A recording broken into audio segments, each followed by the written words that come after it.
अस्सलामुअलैकुम। Straight talk में खुश आमदीद। आपके साथ मैं हूँ आयशा बख्श। JUI के सरबराह मौलाना फजलुर रहमान ने एक मरतबा फिर आम इंतखाबात को मुस्तरद करते हुए मुल्क में नए शफाफ और मुनसिफाना इंतखाबात का मुतालबा कर दिया है। मौलाना ने कहा है कि इंतखाबात में कोई मुदाखलत न की जाए, कौम को वोट का हक दिया जाए। रियासत कब अवाम का एहसास करेगी? क्या अमरीकी ऐवान नुमाइंदगान की करारदाद पाकिस्तान की सिफारती नाकामी नहीं है? लिहाजा रियासत को अपनी पॉलिसीज पर गौर करना होगा। तहरीक इंसाफ के साथ मुज़ाकरात के हवाले से मौलाना फजलुर रहमान ने कहा कि PTI मुज़ाकरात में संजीदा नहीं। सुन्नी इत्तेहाद काउंसिल के सरबराह के बयानात JUI के साथ न चलने की बात कर रहे हैं। PTI और सुन्नी इत्तेहाद काउंसिल इबहाम को दूर करें। हम मुश्तरका अहदाफ और मुज़ाकरात से इनकार नहीं करते। इंतखाबात को लेकर मौलाना का मौक़िफ़ ये है तो दूसरी तरफ आज ही सुप्रीम कोर्ट में मखसूस नशस्तों की केस की समाअत के दौरान जमीयत उलमा इस्लाम के रहनुमा कामरान मुर्तज़ा ने इस केस में इलेक्शन कमीशन के मौक़िफ़ की हिमायत कर दी है, जहां PTI खास तौर पर इलेक्शन कमीशन पर ही एतराज़ उठा रही है। जस्टिस मुनीब ने यह सवाल भी कहा कि कल इलेक्शन के मामले पर TV पर एक प्रेस कॉन्फ्रेंस चल रही थी, आपका मौक़िफ़ तो उससे मुख्तलिफ है। यूँ एक तरफ JUI सिरे से इंतखाबात को मानने के लिए तैयार ही नहीं, मगर दूसरी तरफ सुन्नी इत्तेहाद काउंसिल को न मिलने वाली मखसूस नशस्तें ज़रूर हासिल करना चाह रही है। इसी तरह मौलाना फजलुर रहमान का मौक़िफ़ PTI के साथ मुज़ाकरात के हवाले से भी वाज़ेह नहीं है, मगर PTI इस हवाले से ज़्यादा संजीदा नज़र आ रही है। इसलिए PTI ने मुज़ाकरात के लिए 5 रुकनी कमेटी के अरकान के नाम JUI को भिजवा दिए हैं। इस सारी पेशरफ से अहम सवालात जन्म ले रहे हैं। मौलाना की अशरों पर फैली सियासत बहुत से तजादात का शिकार रही है, तो दूसरी तरफ बानी PTI भी यू टर्न लेने को जस्टिफाई कर चुके हैं। दोनों ही इख्तिदार के लिए किसी के साथ भी इत्तेहाद करने के लिए तैयार हो जाते हैं।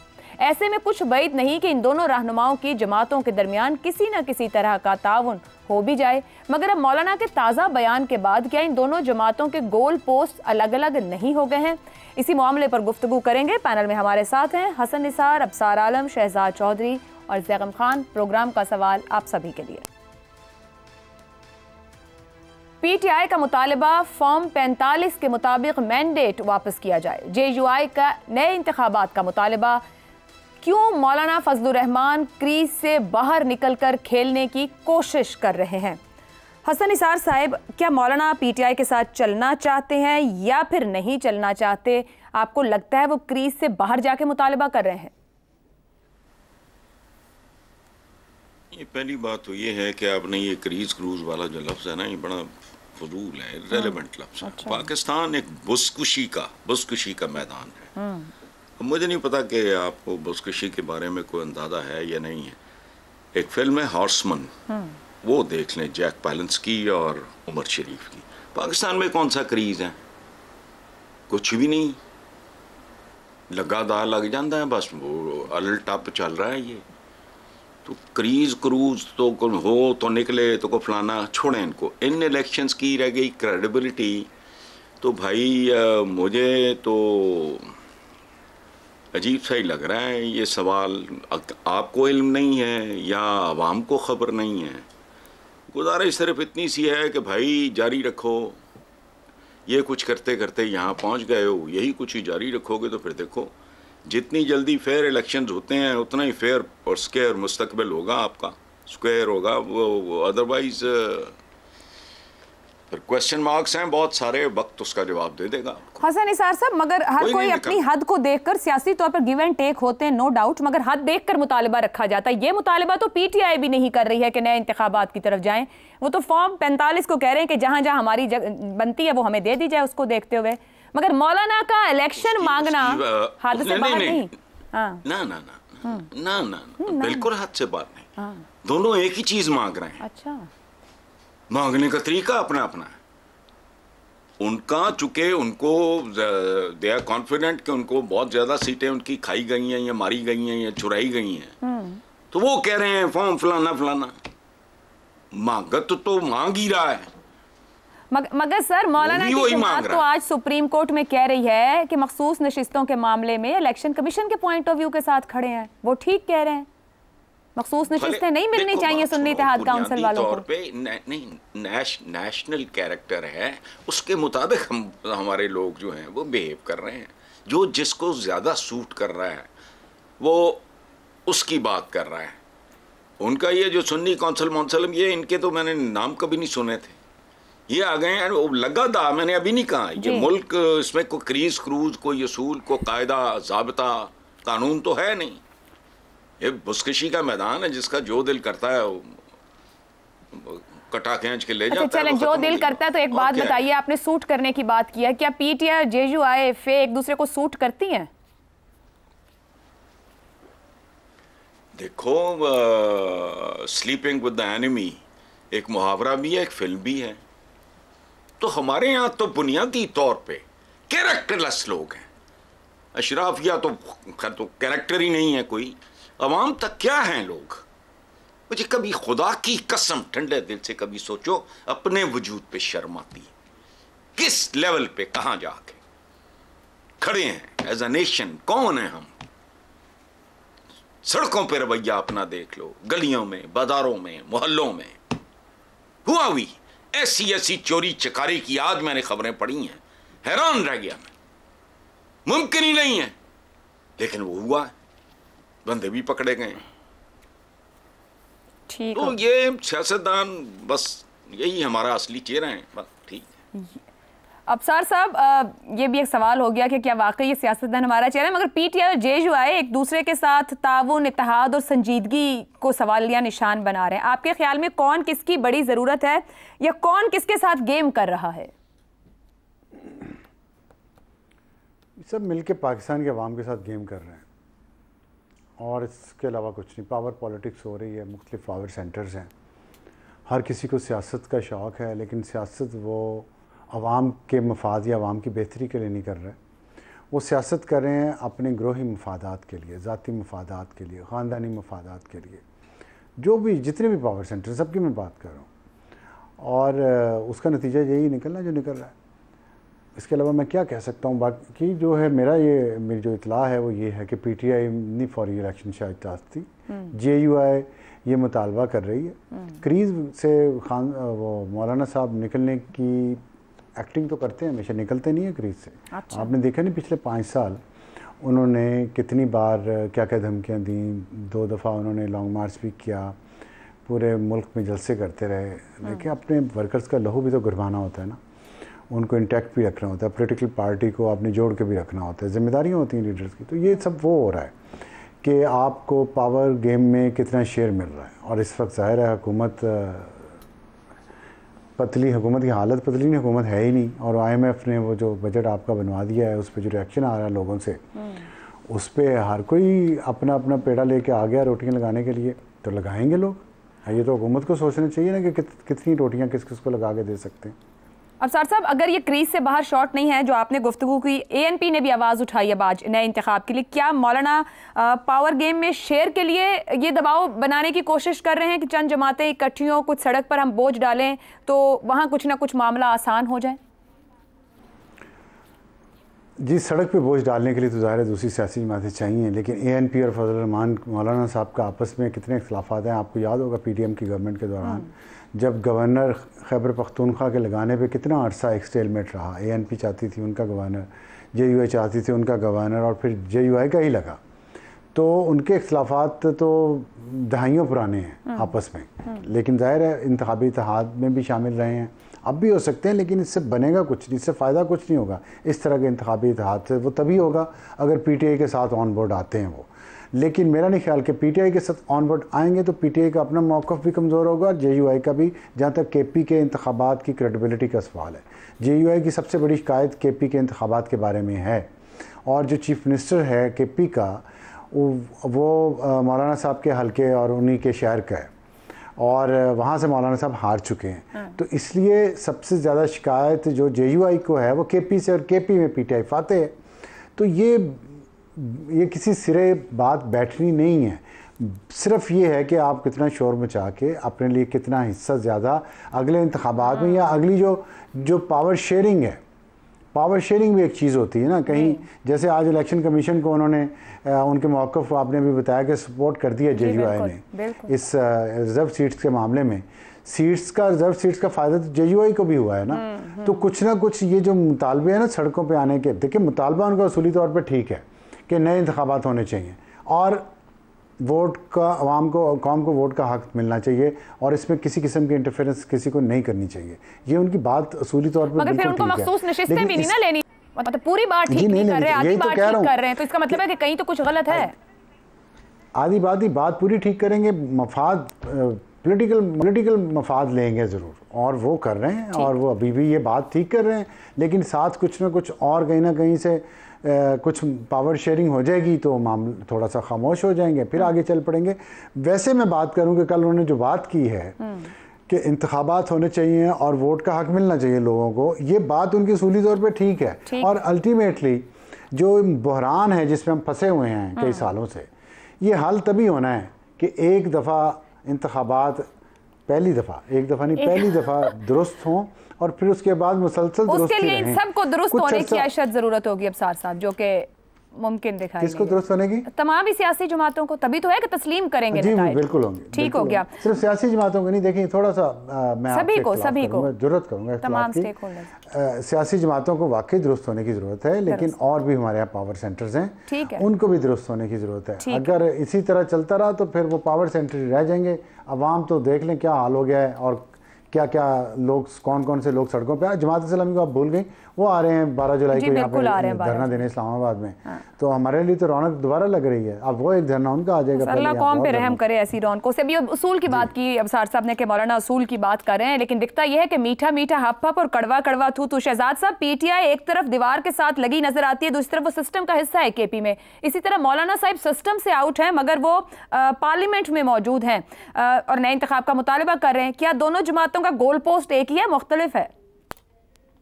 मेरा ख्याल है गोल पोस्ट इस वक्त तकरीबन सबका एक है। और क्या है मेरी नज़र में, क्या है जो मैं, जब आप सवाल पूछती हैं और इसको बहस में करते हैं हसन साहब के साथ और अब्सार साहब के साथ, तो मुझे कुछ अंदाज़ा होता है कि ये जो रवैये हैं, ये जो रवैये मिसाल के तौर पे आपको मौलाना साहब के अंदर नज़र आते हैं, चकजई के अंदर नज़र आते हैं, या पीटीआई के जो कुछ मुतालबात हैं, असल में ये सब कहानी क्या है?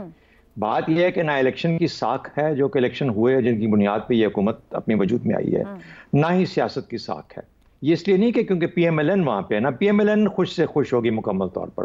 पीएमएलएन ने भी बहालत मजबूरी, या जो हुकूमत है उसने भी बहालत मजबूरी इस वक्त ये हैसियत एक्सेप्ट कर लिया है कि इन हालात के अंदर जो मिलता है वो ले लो, इसके बाद कुछ अपने फ़वाइद होंगे जिससे ख़ानदानी या बाकी तो जैसे ट्राइबल फ़वाइद कहते हैं वो हासिल करने के लिए। लेकिन क्या है कि पूरे मुल्क के अंदर इस वक्त सियासत के ऊपर मईशत का तो बुरा हाल है ही है, ज़हनी और समाजी इंतशार तो है ही है, लेकिन मईशत के बाद सियासी तौर पर जो गैर इस्तेहकाम है, गैर मुस्तहकम हालात हैं, इसने हर एक को गूंदा अपने अंदर गूंदा हुआ है। और उसकी वजह से मौलाना साहब आपको एक बात करते नजर आते हैं, लेकिन ये भी कहते हैं कि अगर मैंने ज्यादा बात की और हम इससे आगे निकले, आज ही के अखबार में है, तो इसका मतलब ये है कि फिर मामलात और ख़राब हो सकते हैं। तो मामलात ख़राब नहीं करना चाहते। चकजई साहब भी साइड पे बैठ के इस किस्म की गुफ्तगू करते रहते हैं कि हमें अपनी मईशत और जमहूरियत और सियासत को बेहतर करना चाहिए और सही और क्रेडिबल सियासत लेके आनी चाहिए, जमहूरियत क्रेडिबल होनी चाहिए। पीटीआई फॉर्म 45 की बात करती है तो इलेक्शन की साख की इनडायरेक्टली बात करती है, इमरान खान की रिहाई की बात करती है। इमरान खान की रिहाई उनका एक एडिशनल इशू हो सकता है। लेकिन देखिए, इन हालात की मजबूरी के तहत जिसके अंदर एक सियासी निज़ाम इस वक्त बैठा हुआ है, चाहे वो माशी मजबूरियाँ थीं या कोई और मजबूरियाँ थीं, जिसकी बुनियाद पर निज़ाम कायम है, उस निज़ाम को जिसे कहते हैं ना कि विली नीली सबको बादल नखास्ता कबूल करना पड़ रहा है कि ये वक्त मुश्किल वक्त है, डंग टपा जाओ और फिर उम्मीद रखो कि अगला इलेक्शन जब भी होता है, 2 साल बाद हो, 5 साल बाद हो, 3 साल बाद हो, वो इस तरह का हो जिसकी साख अपनी जगह पे वापस आ जाए, ताकि जमहूरियत और सियासत वापस अपने पहिए पे या पटरी पे दोबारा चढ़ जाए। तो ये वो मामलात हैं जो मुझे नजर आते हैं हर उस स्टेटमेंट के अंदर, हर उस चीज के अंदर। लेकिन ये भी पहचानते हैं कि शायद पावर्स दैट बी, उन्होंने ये फैसला कर लिया कि यही तरीका है इन मुश्किलात में से मुल्क को आगे चलने का। अब ये है या नहीं, वो हम आगे जाके बात कर सकते हैं, किसी और मौके पे बात कर सकते हैं, लेकिन ये मसला पाकिस्तान का इस वक्त अपने तौर पे एग्जिस्ट करता है। सब ने बादल नखास्ता एक निज़ाम को कबूल कर लिया ताकि पाकिस्तान को और नुकसान ना पहुंचे। और हो सकता है कि ये निज़ाम बनाने वाले हैं वो इस पर बिल्कुल कन्विंस्ड हैं कि हाँ यही तरीका है पाकिस्तान को बेहतर करने का, शहबाज शरीफ को भी वज़ीर आज़म होना चाहिए, हम मिलके एक SIFC के थ्रू ही इसको निज़ाम को आगे ले जा सकते हैं, वगैरह वगैरह। शहजाद साहब, तो क्या एहतजाज और नारे की सियासत को इग्नोर कर देना चाहिए राइट नाउ जो आवाजें कुछ सियासी जमातें उठा रही हैं? नहीं होगा अभी भी इस वक्त। मेरा लाइक आई सेड, जिस तरह आपकी अपनी बहस से बड़ा वाजे है और आपके सवालात से वाजे है कि इस दौर में सियासत फिर इसी किस्म की रह जाती है ना, लेकिन साथ ही साथ उसके पोशीदा क्या है? पोशीदा ये है कि सियासत की साख को बहाल करने के लिए हमें सियासत की जो क्रेडिबिलिटी है उसको वापस लाना होगा। उसको कैसे लाया जा सकता है? इलेक्शन, एक शफाफ इलेक्शन के थ्रू। वो इलेक्शन कब होगा? मौलाना साहब कहते हैं जल्दी होना चाहिए, कोई कहता है पीटीआई मुतालबा नहीं करती, सब लोग ये समझते हैं कि 2-3 साल दे देने चाहिए ताकि मुल्क जिन मुश्किलात में यहां से निकल जाए। अब ये सही है, हो पाएगा या नहीं हो पाएगा? दुआ तो ये है कि हो जाए, और जो कुछ सोचा किसी ने कि ये इस निजाम के तहत हम आगे निकल पाएंगे, शायद ऐसा हो सके। लेकिन अगर नहीं होता, खुदा न खास्ता, तो फिर अगले मौरख जो हैं, अबसार साहब खास तौर पे, ये बात आपको बारहा याद कराएंगे कि ये वो दौर था जिसके अंदर के SIFC की तश्कील हुई और SIFC ने कहा कि हम इस मुल्क को निकालेंगे, और हम नहीं निकाल पाए, और दुरुस्त होंगे जब वो ये बात करेंगे। तो आज आपने कुछ कंडीशंस की बुनियाद पे एक फैसला किया, उस फैसले के नताइज आने वाला वक्त बताएगा। हाँ, जो इशारे हैं वो ठीक नहीं है, इशारे ठीक नहीं है। वजह ये है कि हमारी फाउंडेशंस ठीक नहीं है। फाउंडेशन ठीक होगी, कम से कम अभी बुनियादों को दुरुस्त करके सही रास्ते अगर मुतय्यन कर लें, उन पे चलना शुरू कर दें, शायद यही 3-4 साल लग जाएं, लेकिन वो जो हमारी जो रिकवरी होगी वो ज्यादा पायदार होगी, पायदारी ज्यादा होगी। ठीक है जगम साहब, सुन्नी इत्तेहाद काउंसिल का खदशा, अगर तहरीक या मामला आगे बढ़ते हैं आपस में तो मौलाना साथ नहीं चलेंगे, छोड़ के जा सकते हैं। अब मौलाना एक जानिब इंतखाबात का मुतालबा कर रहे हैं, सुप्रीम कोर्ट में जाके वो इलेक्शन कमीशन के पॉइंट ऑफ व्यू के साथ खड़े हो जाते हैं कि मखसूस नशिस्तों के मामले पर इलेक्शन कमीशन ठीक है। आपके ख्याल में सुन्नी इत्तेहाद काउंसिल का खदशा कितना जायज़ है? क्या ये दोनों इकट्ठे होकर साथ चल पाएंगे अगर एक ही तरह के मुतालिबात हैं? देखिए, मौलाना बड़े आलिम दीन हैं, लोग उनसे दुआएं करवाते हैं, शायद उन्होंने ये दुआ की हो कि नए इलेक्शन हो जाएं। तो मेरा मशवरा है एक बार फिर दुआ करें कि इलेक्शन ना हो। अगर इलेक्शन दोबारा से हो जाते हैं, जल्दी हो जाते हैं, तो मौलाना के हालात पहले से ज़्यादा ख़राब होंगे। मेरे ख्याल में मौलाना को अच्छी तरह मालूम है। देखिए, आसान तरीन लफ्ज़ों में, मुख्तसर तरीन अल्फाज में मौलाना की सियासत क्या है और मसला क्या है। मौलाना पिछले 20-25 साल से पेट्रनेज की सियासत कर रहे हैं, हर हुकूमत का हिस्सा बनते हैं, उनसे कुछ लेते हैं और आगे बांटते हैं। यह है 20वीं सदी की सियासत। सियासत बदल गई, पॉपुलिज्म की सियासत आ गई, लोग पेट्रनेज के पीछे नहीं जाते, इलेक्टेबल्स को लोगों ने उखाड़ कर फेंक दिया, अब वो पार्टीज के पीछे जाते हैं, बड़े जो कौमी मसाइल हैं उसके पीछे जाते हैं। तो मौलाना यहाँ पे कहाँ फिट होते हैं? मौलाना की सिचुएशन ये है कि उनके पास अब खोने को कुछ बचा नहीं है, और फायदा उनका ये है कि उनको छेड़ कोई नहीं सकता। जब ऐसी सूरत होती है तो बंदा अपनी बेस के पास जाता है और बेस को दोबारा मोबिलाइज करता है, बाकी तो कुछ बचा नहीं होता। तो मौलाना इस वक्त वापस अपनी बेस के पास गए हैं, उनको कुछ ग्रीवेंसेस दे रहे हैं जो असली नहीं है। हम सबको मालूम है कि पीटीआई को केपी में या कहीं भी इस्टेब्लिशमेंट ने सपोर्ट नहीं किया। अगर थोड़ी बहुत सपोर्ट मिली तो वो जेयूआई को मिली। 1 साल तक जेयूआई का गवर्नर रहा। जेयूआई का गवर्नर असल हुक्मरान था जिसने खूब माल बांटा, नौकरियां बांटी, ठेके बांटे। तो फायदा इस्टेब्लिशमेंट तो जेयूआई के पीछे खड़ी थी, पीटीआई के पीछे कहां खड़ी थी। इसके बावजूद उनका सफाया हुआ तो सियासत की वजह से हुआ, और उन्हें सियासत बदलनी होगी जो वो नहीं बदल सकते। ये 20वीं सदी की जो पार्टियां हैं ये सियासत बदलने के काबिल ही नहीं है, इनकी अब इमेजिनेशन ही नहीं है, इनकी सोच ही नहीं है। ये 21वीं सदी को समझ नहीं सकती, ये 21वीं सदी के माइंड को नहीं समझ सकती। मौलाना का जो वोटर था, जो उनके पीछे नमाजें पढ़ता था, जो जुमे की नमाज में आता था, उसका बच्चा, उसका बेटा, उसकी बेटी मौलाना से दूर जा चुका है और मौलाना को पता नहीं उसको कैसे वापस लाना है। तो मौलाना की एक डेस्परेट एफर्ट है मोबिलाइज करने की। अब सुन्नी के साथ कैसे आते हैं, यही तो तजाद है जो मैंने आपसे अर्ज कर दिया कि 20वीं की सदी पॉपुलिज्म की सदी है, पॉपुलिज्म की सियासत है जो पीटीआई कर रही है। सही या गलत वो एक अलग बात है, और मौलाना पेट्रनेज की सियासत कर रहे हैं। मौलाना का वोटर तो पीटीआई लेकर भागी है, वो कैसे इकट्ठे होंगे? पीटीआई क्यों उनको साथ मिलाएगी? इलेक्शन होंगे तो जो मौलाना का लॉस है वो पीटीआई का गेन है, और पीटीआई का जो लॉस है मौलाना का गेन है जो नहीं होने वाला। तो ये मौलाना एक मुलाकातें और कमेटियों का ऐलान, क्या ये सिर्फ आंख का धोखा है? देखिए, मोबिलाइजेशन कुछ ग्रीवेंस तो करनी है ना। जब लोगों को आपने मोबिलाइज करना होता है तो कोई मुतालबात चाहिए ना। आप मैक्सिमलिस्ट इंतहाई डिमांड्स लेकर आते हैं कि ये भी गलत, ये भी गलत, ये भी चाहिए, ये भी चाहिए, सियासी मुतालबात लेकर आते हैं ताकि लोगों को मोबिलाइज कर सकें। मतलब ये नहीं होता कि आपको वो सब चीज़ें चाहिए होती हैं, मतलब ये नहीं होता कि वाकई वो सब मांग रहे हैं। तो मौलाना एक ग्रीवेंस के जरिए से बड़े श्रूड सियासतदान हैं, उन्हें पता है इलेक्शन को असली मान लें तो फिर तो वो खत्म हो चुके। वो अपने जिंदा रहने का सबूत यही दे सकते हैं ना कि मुझसे इलेक्शन छीना गया। दुरुस्त हो गया। अगर वो मान ले कि इलेक्शन ठीक तरीके से था और मेरे पर फेवर की गई, मुझे गवर्नरशिप दी गई, एस्टैब्लिशमेंट मेरे साथ थी, फिर भी मेरा सफाया हो गया, तो इसका तो मतलब है कि मौलाना ने मान लिया कि मेरा सफाया हो गया। चैप्टर ही क्लोज तो वो कैसे माने? वो यही कह रहे हैं कि मेरा सफाया नहीं हुआ, इसलिए वो मोबिलाइज कर रहे हैं। उनकी उम्मीद है हालात बदलेंगे, इस मोबिलाइजेशन से उनकी सूरत हाल बेहतर हो गया। इसीलिए क्रीज से बाहर निकलने की कोशिश है कि शायद ग्राउंड में कुछ। एक ब्रेक लेते हैं, ब्रेक से वापस आएंगे तो बात करेंगे। अभी जैसे जैगम साहब ने कहा कि अगर 20वीं सदी की सियासी जमातें आज के चैलेंजेस को नहीं समझ पा रही हैं तो क्या वो मुल्क और माशरे में जो सियासी माशरती और माशी मसाइल हैं, क्या उनकी बुनियादों को ठीक कर पाएंगी? इस ब्रेक के बाद प्रोग्राम में एक बार फिर खुशामदीद। 8500 अरब रुपए खसारे के विफाकी बजट का निफाज हो चुका है। बजट का मजमूई तखमीना 18,877 अरब रुपए है, जिसमें 12,970 अरब रुपए के टैक्स आयद किए गए हैं। टैक्सेस में बेतहाशा इजाफा और महंगाई शहरियों की जिंदगी को मजीद दुश्वार बनाएगी। ये सूरत हाल महज कर्जों के बल पर मईशत की गाड़ी को खींचने की, हमारी अशरों से जारी पॉलिसीज, करप्शन, हुकूमती शाखर्चियों और मुल्क में मौजूद बेपनाह कुदरती वसाइल को इस्तेमाल में न लाने की गलत हिकमत अमली का नतीजा है। हुकूमती अखराजात में सबसे बड़ा हिस्सा कर्जों पर सूद की अदायगी का है, जिसकी मालियत 9,775 अरब रुपए है। ये रकम दिफाई अखराजात का करीबन 4 गुना और मजमूई अखराजात के निस्फ से भी ज्यादा है। बजट आम आदमी के लिए महज आदादो शुमार का गोरख धंधा होता है और इसके लिए सिर्फ ये जानना अहम होता है कि बजट से उसे कोई सहूलत मिलेगी या उसकी जिंदगी मजीद मुश्किल हो जाएगी।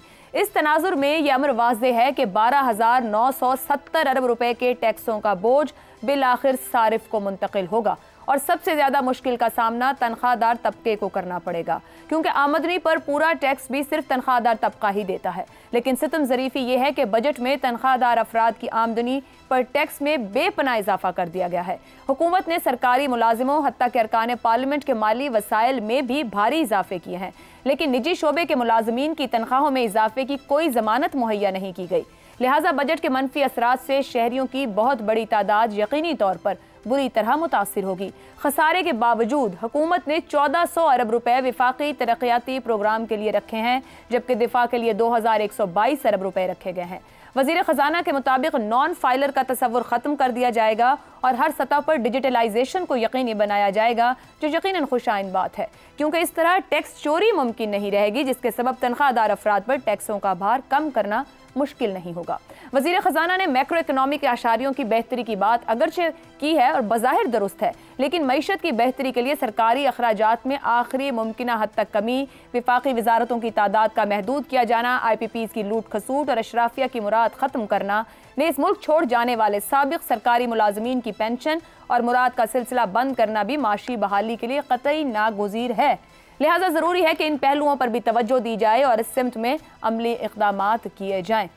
बजट पास हो गया, यानी कि हम सब के लिए बहुत से टैक्सों की भरमार। इसी पर हम बहस करेंगे कि पैनल किस तरीके से देख रहा है। सवाल इस तरह से, IMF शराइत से बना बजट पाकिस्तान के अवाम पर नाफिज, रियासत के बाद अब IMF मुआहदा बचाने की कोशिश, क्या नून लीग अपनी सियासत दाव पर लगा रही है? जैगम साहब, सियासत तो गई, पिछली 16 माह की हुकूमत में ही गई। अब तो रियासत मुस्लिम लीग नवाज को चला रही है और बचा रही है। देखिए, वो कहते हैं ना कि मेरा होमवर्क कुत्ता खा गया, तो ये जो हमारी अशराफिया है इसका होमवर्क कुत्ता खा जाता है। 24 दफ़ा खा गया है। IMF के नाम पर झूठ बोलते हैं, अपनी अशराफिया की मईशत बचाते हैं, मुल्क की मईशत बर्बाद करते हैं, अवाम को तबाह करते हैं और इल्ज़ाम लगाने के लिए कोई और चाहिए होता है। इनको IMF कहती है कि बहरान के बाद बहरान में जाओ, मुल्क को रिफॉर्म ना करो और हर दूसरे साल कटोरा उठा के हमारे पास आ जाओ। अभी देखिए आईएमएफ की जो हेड हैं क्रिस्टीना जॉर्जिवा, बार बार जब वो पाकिस्तानी वजीर आजम से मिलती हैं तो एक बात वो कहती हैं और आईएमएफ प्रेस रिलीज जारी करता है, अखबारों में छपती हैं, और वो बात क्या होती है? अमीरों पर टैक्स लगाओ, गरीबों को बचाओ। ये वो कहती है, स्टेटेड पोजीशन है। और आईएमएफ आपको बुनियादी तौर पर क्या कह रहा है? अभी आईएमएफ ये कह रहा है कि प्राइमरी सरप्लस क्रिएट करो। प्राइमरी सरप्लस का क्या मतलब है कि अगर आप कर्ज की रकम एक तरफ रखते हैं, सूद एक तरफ रखते हैं, तो आपका बजट मुनाफे में होना चाहिए। आपका जो आमदनी है वो खर्च से थोड़ी ज्यादा होनी चाहिए। और इसके लिए वो कह रहे हैं अमीरों पर टैक्स लगाओ। लेकिन ये क्या करते हैं? यहां पर तो अमीरों के लिए तो टीटियां है ना, गरीबों पर लगता है जग्गा टैक्स। और ये वो जग्गे हैं जो गरीबों से लेते हैं, अमीरों को देते हैं। और ये पाकिस्तान की रियासत है। जिम्मेदारी से कह रहा हूं, पाकिस्तान की पॉलिटिकल इकोनॉमी को उठाकर देखिए, मुसलसल गरीब से जो रिसोर्सेज हैं वो अमीर की तरफ जाते हैं। यही इस टैक्स ने किया, इस बजट ने किया है कि प्रोटेक्ट हो रहे हैं। एमएनएस की जेब में 55 करोड़ रुपया जाएगा एक साल में। आयशा, आप जर्नलिस्ट हैं, जरा फोन घुमाइए किसी डीसी साहब से, जरा पूछिए एमएनए के बजट में कमीशन कितना होता है। किसी डिप्टी कमिश्नर को कॉल कर लें, किसी इंजीनियर को कॉल कर लें, किसी डिस्ट्रिक्ट में अभी कर लें, आपको वो बता देंगे। यहां सब जर्नलिस्ट बैठे हैं, तो जरा हिसाब लगा लें एक साल में कितनी ट्रांजैक्शन होंगी, कितनी रकम किधर से किधर जाएंगी। तंबाकू वाले से 300 अरब रुपया नहीं लेना, हर साल 300 अरब रुपए का डाका लगता रहेगा। ठीक है। तनख्वाहदार से 45% लेना है, क्योंकि वो मुर्गी है 50 तक पहुंच, जिसकी गर्दन आसानी से काटी जा सकती है। तो ये इन्होंने वही कुछ किया है। आईएमएफ की वजह नहीं, हमें उनका आसान काम कर लिया, इस्लाहात को खुदा हाफिज कह दिया जो होनी नहीं। दुरुस्त हो गया ज़ैगम साहब जी, एग्जैक्टली। हसन साहब, हमारी 150 अरब डॉलर से जायद मालियाती हजम की रिटेल मार्केट है और वजीर खजाना 42,000 को टैक्स नेट में आने पर फख्र महसूस कर रहे हैं। पहली बात तो ये है कि ज़ैगम साहब ने जिस तरह मैं इस तरह की बातें अवॉइड करता हूँ क्योंकि मुझे ये वहम होता है कि ये पल्ले नहीं पड़ेंगी, लेकिन जितनी खूबसूरती, रवानी और आसानी से उन्होंने बयान किया है, अगर इस मुल्क की सिर्फ 10% आबादी को ये बात समझ आ जाए, अशराफिया का नामो निशान मिट जाए। लेकिन हम ढीठ लोग हैं। अच्छा, रह गया आपका सवाल। इसमें अब जब आप इंट्रो अपना दे रही थी तो एक लफ्ज़ आपने इस्तेमाल किया, कर्जों पे सूद। मुल्क का नाम है इस्लामी जमहूरिया, और सूद जितना काबिल नफरत काम ही कोई नहीं। जमहूरिया हो ना हो, गोली मारो, पाकी पुकी है ना पाकी, जो उसको भी छोड़ो, इस्लामी जमहूरिया। और आपने कहा कर्जों पे सूद, ये आपका। तो मैं इस वक्त सोच रहा था कि हमारा तो बुनियादी झूठ पे, फेक फाउंडेशंस में वो है आपके नमक। थोड़ी सी बारिश पड़ती है, लरस जाता है सारा। आगे चलें। अच्छा, दूसरी बात ये जो आपने की है कि क्या नून लीग अपनी सियासत दाव पे लगा रही है, तो वो अजीब सा सवाल है यार। लगता है मुझे किसी ऐसे शख्स ने ये सवाल घड़ा है जो चांद पे रहता है। इसका भी जुज़वी जवाब दे चुके हैं अपना ज़ैगम साहब कि नून लीग अपनी सियासत दाव पे लगा नहीं रही भाई। ये तो कब की दाव पे लग चुकी है और पूरी तरह ये दाव हार भी चुकी है। वैसे शहबाज साहब इस्लामाबाद में रहते हैं। देखें, सदके जामा। अच्छा सुने ना, और कुदरत का इंसाफ देखें, हालात ने इन लोगों का किया धरा, इन्हीं की मोटी गर्दनों और गांठों में डाल दिया है। और हर गुजरते दिन के साथ ये तौक बहुत भारी होता जाएगा। बाकी छोड़ो आप, ठीक हो गया। और ये अखीर अब दूर नहीं है, मुश्किल पिछले दिनों, ये शायद कल की बात है जी, को बड़ी बात की है शेख रशीद ने, और वो करीने कयास है, लेकिन वो बहुत खौफनाक है। बहरहाल अवाम के लिए मुश्किल में इजाफा हुआ है। बिजली, गैस के जो रोज़मर्रा अखराजात हैं। एक ब्रेक लेते हैं। शहजाद साहब और अबसार साहब क्या राय रखते हैं? जो नया बजट है अवाम के लिए कोई सहूलत लाएगा? इस ब्रेक के बाद हुकूमती अखराजात में कोई काबिल जिक्र कमी दिखाई नहीं देती है, मुराद में इजाफा ज़रूर दिखाई देता है। एयर टिकट्स तक में इजाफा कर दिया गया है कि मतलब जो दे रहे थे उतनी रख ले और कोई रह जाएगी तो अगले साल इस्तेमाल होगी। शहजाद साहब, उधर दूसरी तरफ खुराक, अद्वियात, बिजली, गैस, डबल रोटी, दूध, पेट्रोल, सब के ऊपर टैक्स मजीद बढ़ा दिया गया है। इनकम के ऊपर टैक्स बढ़ा के उसके स्लैब्स बढ़ा दिए गए हैं। क्या IMF मुआहदे की आड़ में अशराफिया ने अपने एलीट कैप्चर में इजाफा किया है? नहीं, IMF की गलती नहीं है इसके अंदर। देखिए, आपकी आमदनी है, आपको बताया गया है कि 9 खरब के FBR ने टैक्स वसूल किया पिछले साल 2024 का जो हमारा जो साल गुजरा उसके अंदर, एक साल के अंदर 9 खरब ही आपने सूद देना है, कर्जों के ऊपर सूद देना है, कर्ज नहीं देना। कर्ज अभी है, वो कायम अपनी जगह पे, उसका सिर्फ सूद जाएगा। ये जो सूद है इसमें से 70 से 80% ऐसा कर्ज है जो कि पाकिस्तान का इंटरनल डोमेस्टिक लोन है, यानी इधर से ही लिया गया है, मार्केट से उठाया गया है या बैंकों से लिया गया है। तो ये जो सूद देना है ये इन्हीं जगहों पे, यानी आपकी जेबों से निकाल के और वो उनको वापस जाना है। 9 खरब की आमदन है ना, टैक्स लगा लगा के FBR ने ले लिए, वो सारे का सारा बैंकों को चला जाएगा या जिनसे इन्होंने कोई इंस्टीट्यूशंस हैं या कहीं से भी जहां से भी लिया हुआ है उनको चला जाएगा। ये बाहर नहीं, मुल्क के अंदर की बात कर रहा हूँ। तो 9 खरब, उसके बाद 19 खरब का बजट बनाया, यानी 9 खरब जो आएगा, हम FBR कमाएगा, तुम लोगों से टैक्स लेगा, सब वो हम देंगे इन लोगों को, बैंक और अमीर हो जाएंगे। और 10 खरब उसके बाद हम प्रिंट करेंगे पैसा या और कर्ज लेंगे अगले साल के लिए, क्योंकि 10 खरब के बाद हमने हुकूमत भी तो चलानी है और अल्ले तल्ले भी करने। चादर है कोई नहीं, बिल्कुल चादर नहीं है, जीरो होगी ना, वो तो ले गए सूद वाले। लेकिन पांव फैलाने हैं और अपना जिस्म पूरा फैलाना है। कहां फैलाना है ये किसी को नहीं पता, किधर फैलाना है। तो ये है बीमारी इस वक्त। मसला ये है पाकिस्तान का कि मुआशी साइंसदान चाहिए थे जिन्होंने PhD की होती, डॉक्टरेट्स की होती, डॉक्टर। बीमारी इतनी ज्यादा है कि डॉक्टर की जरूरत है। किनके हाथ में? आप मुआशी मिस्त्रियों के हाथ में आपकी मईशत है। आप मुल्क जो है मुआशी मिस्त्रियों के हाथ में है। तो एक होता है ना साइंसदान, फिर इंजीनियर, फिर उसके बाद मिस्त्री। तो आप मिस्त्रियों के हाथ में, इसलिए आपकी मईशत का ये हाल है। 2 चीजें हैं, कोई भी हुकूमत हो, PTI को ले आओ, इमरान खान को ले आओ, जिसको मर्जी ले आओ, 2 चीजें करनी पड़ेंगी।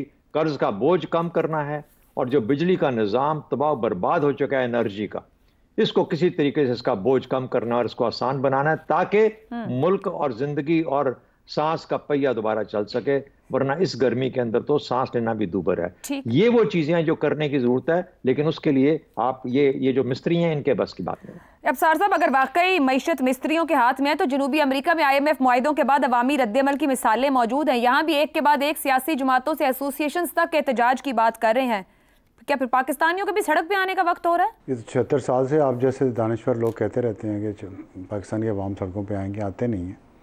मेरा नहीं ख्याल आएंगे, क्योंकि हमें आदत रह चुकी है इसी तरह रहने की, गुलामी में रहने की।